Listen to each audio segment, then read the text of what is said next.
Hi everyone, myself Dr. P. Ashok Babu. In this video, I am going to discuss about the relation between E and H for or in a uniform plane wave. Relation between E and H in a uniform plane wave.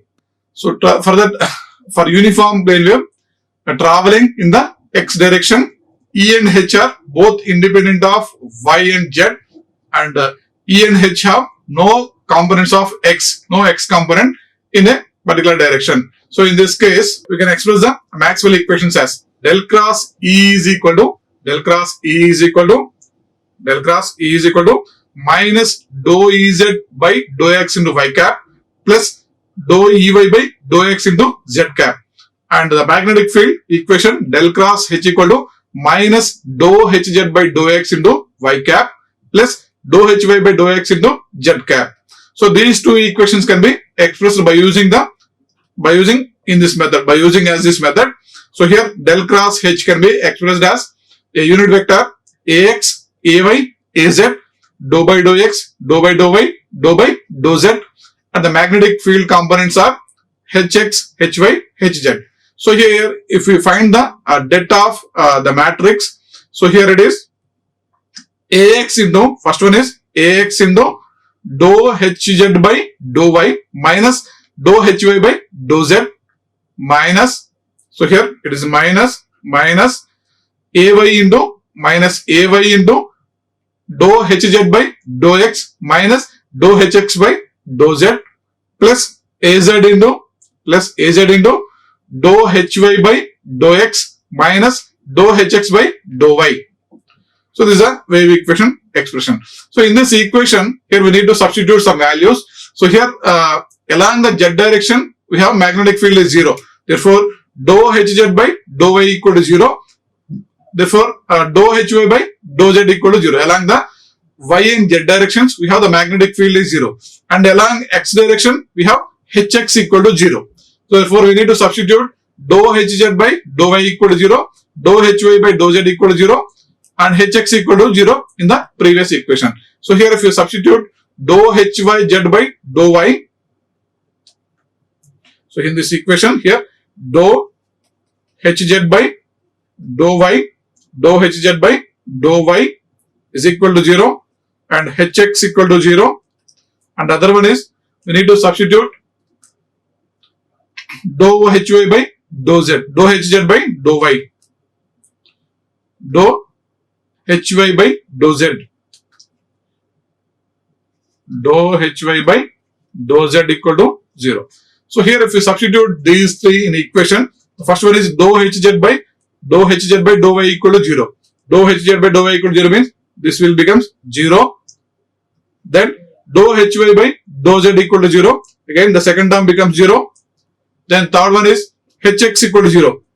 This term becomes 0. Then we have dou hy by dou x. So we need to substitute dou hz. Dou hz by dou x is also 0. So this will become 0. Then we have only other two terms. So here the equation will be reduced to, the equation is reduced to, so del cross H equal to minus dou hz by dou y into ay plus dou hy by dou x into az. After the reduction, we have del cross H equal to minus dou hz by dou y into ay plus dou hy by dou x into az. So here the Maxwell first equation can be expressed as del cross H equal to, we have del cross H equal to dou d by dou t, del cross H equal to dou d by dou t, or del cross H equal to simply it is d dot minus simply d dot. D dot equal to, we can express it as epsilon into E dot, Therefore it is del cross H is equal to epsilon into dou E by dou t, Therefore the equation can be expressed as, here it is, in place of del cross H, we need to substitute minus dou hz by dou x into y cap plus dou hy by dou x into z cap, which is equal to epsilon into dou E by dou t. Epsilon into, in place of dou E by dou t, dou Ey by dou t into y cap plus dou Ez by dou t into z cap. So this is the expression for Maxwell first equation. And the second equation can be expressed as, in a similar fashion, we can express the second equation, that is the electric field equation. It is minus dou Ez by dou x into y cap plus dou Ey by dou x into z cap, which is equal to, actual equation is, it is del cross E is equal to minus B dot, or del cross E is equal to minus mu H dot, or it is del cross E equal to minus mu into dou H by dou t. Therefore, the equation can be expressed as del cross E. In place of del cross E, it is minus dou Ez by dou x into y cap plus dou Ey by dou x into z cap, which is equal to minus mu into, in place of dou H by dou t, dou Hy by dou t into y cap plus dou Hz by dou t into z cap. So here, if we observe the equation, these two equations, in these two equations, we don't have electric field along x direction and magnetic field along the along x direction. So it means here Ex equal to 0, here Hx equal to 0. Because the wave, when the wave is propagating along x direction, we don't have electric field Ex and we don't have magnetic field Hx. These two terms become 0. So here equating the terms, and then the terms yields the four relations. Here if we compare the equations, we can have the four relations. So it means, for first equation, let us assume it is equation 1 and it is equation 2. Okay. So here if you compare the equation 1 on both sides, if you compare the y terms and if you compare the z terms, compare y and z terms on both the sides, we can have the four expressions from that equation. So here the first one is, if you compare the z terms, it is minus dou Hz by dou x, equal to, here the y component is dou epsilon into dou Ey by dou t. Epsilon term is, the y cap term is dou epsilon into dou Ey by dou t. Similarly, dou Hy by dou x, equal to epsilon into dou Ez by dou t. And third expression is minus dou Ez by dou x, equal to minus mu into dou Hy by dou t. Minus cancel on the both sides. Then the fourth one is dou Ey by dou x equal to minus mu into dou Hz by dou t. So these are the four expressions after comparing the equations. 2, 3, 4. Now let us assume the uniform plane wave concept. We know that according to uniform plane wave concept, let us assume Ey. Ey means the wave is propagating along the some y direction. When the wave is propagating along the y direction, here Ey is equal to f1 of x minus v naught t. Ey is equal to f1 of x minus v naught t, where v naught is equal to 1 by root mu epsilon, where v naught is a velocity which is equal to 1 by root mu epsilon. Therefore, if you differentiate the equation 1, if you differentiate the wave uniform plane equation, dou Ey by dou t is equal to dou Ey by dou t is equal to, so here it is differentiation of f1 of x minus v naught t. It becomes f1 dash into x minus v naught t into differentiation of minus v naught t. Differentiation of minus v naught t becomes minus v naught. Therefore, the equation becomes minus v naught into f1 dash, dou Ey by dou t is equal to minus v naught into f1 dash. Substituting dou Ey by dou t in equation 1. Will give us the dou Ey by dou t in equation 1. So here dou Ey by dou t in equation 1 means, so here it is equation 1 is minus dou Hz by dou x equal to epsilon into dou Ey by dou t. So in place of dou Ey by dou t, we need to write the minus v naught into f1 dash. Therefore, the equation becomes dou Hy by dou x equal to v naught into epsilon into f1 dash. Epsilon into f1 dash. Therefore, if we integrate the equation on both sides, here dou Hy by dou x will becomes the Hz. Dou Hy by, not dou Hy. Please. So it is the equation is dou Hz. The dou Hz by dou x. So if we integrate on both sides, dou Hz by dou x, integration of dou hz by dou x will give the hz, which is equal to, in place of v naught, we can write the v naught equal to velocity, which is equal to 1 by root mu epsilon, 1 by root mu epsilon into epsilon into, in place of f1 dash, in place of f1 dash, for f1 dash I am applying integration. Therefore, integration of f1 dash into dx plus constant c.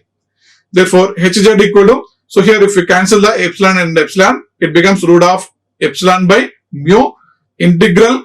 So in place of f1 dash is the differentiation of f1. Therefore, here I am writing the df1 by dx into dx plus c. So here the differentiation and integration both are cancel each other. Therefore, we have root of epsilon by mu into f1 plus c. The hz becomes root of epsilon by mu into f1 plus c. Therefore, hz is equal to, we can write root of epsilon by mu into ey. Ey means where f1 is a function of ey, where f1 is equal to, it is ey into x minus v naught t. Therefore, in place of function f1, here I am directly writing ey. Therefore, the hz, the magnetic field along z direction becomes root of epsilon by mu into ey plus a constant c, where c is the constant of integration c that appears indicates that a field independent of x could be present.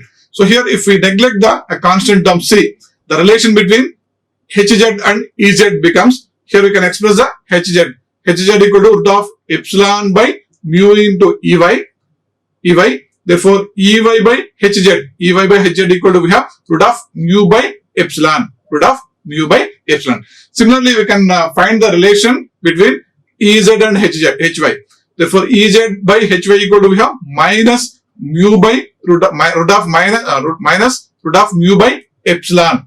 So let us remember, it is equation 7. So here we know that E is equal to, actually we have root of ex square plus ey square plus ez square. So according to, when the wave is propagating along x direction, we don't have x component. Therefore, the equation E becomes E is equal to root of ey square plus ez square. So you have only electric field along the y and z directions only. Therefore, you can write E is equal to root of ey square plus ez square. Similarly, for magnetic field, H is equal to root of hy square plus hz square. So here, if you substitute the ey value and ez value in this equation, we can find the relation between E and H. So here, where E and H are totally electric and magnetic field strength, and it can relate it as E by H equal to root of mu by epsilon. E by H equal to root of mu by epsilon. So it means, so here if you substitute the values, then we can have the both electric and magnetic fields. So we can find that equation as, or we can express the equation as, it is E square equal to root of ey square plus ez square. So where ey square equal to, it is hz square into mu by epsilon. Similarly, ez square equal to, ez square is nothing but it is ey square. Ez square equal to, we have hz square into mu by epsilon. So here if we add the two terms, it is ey square plus ez square equal to, in both the terms we have mu by epsilon is a common term, mu by epsilon into, here it is hz square plus hy square. One is hy square. So here in place of hy square, hz square plus hy square, we can write h square. So in place of ey square plus ez square, we can write the e square r. Similarly, simply we can write E is equal to root of mu by epsilon into h, or E by h is equal to, we can write root of mu by epsilon. E by h equal to root of mu by epsilon. Here the ratio will have the dimensions of impedance or ohms. So for this reason, it is customary to refer to the ratio mu by epsilon as the characteristic impedance or intrinsic impedance of the medium. because the ratio will represent the impedance. Here the ratio E by H is also known as the characteristic impedance, is also known as the characteristic impedance or intrinsic impedance of the medium. So here we can substitute the values of mu and epsilon. So for free space, let us assume a free space condition. For free space, mu is equal to mu u, which is equal to 4 pi into 10 power minus 7 henries per meter. And epsilon is equal to, let us assume, epsilon equal to epsilon u, which is equal to 1 by 36 pi into 10 power 9 Fermis per meter. So let us assume these two values and substitute in the equation. So here if you substitute these two equations in the E by H relation, here it is E by H equal to root of mu by epsilon, which is equal to 120 pi or 377 ohms. 120 pi or 377 ohms. For any medium, whether the conducting medium or it is a dielectric medium, the intrinsic impedance is designated by the symbol eta.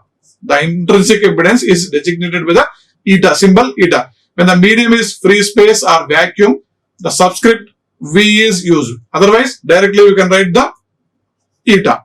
Therefore, because we assume the medium as free space, so eta V, intrinsic impedance, eta V is equal to root of mu V by epsilon V, which is equal to 377 ohms. It means the intrinsic impedance of a free space, the intrinsic impedance of a free space medium is eta V is equal to 377 ohms.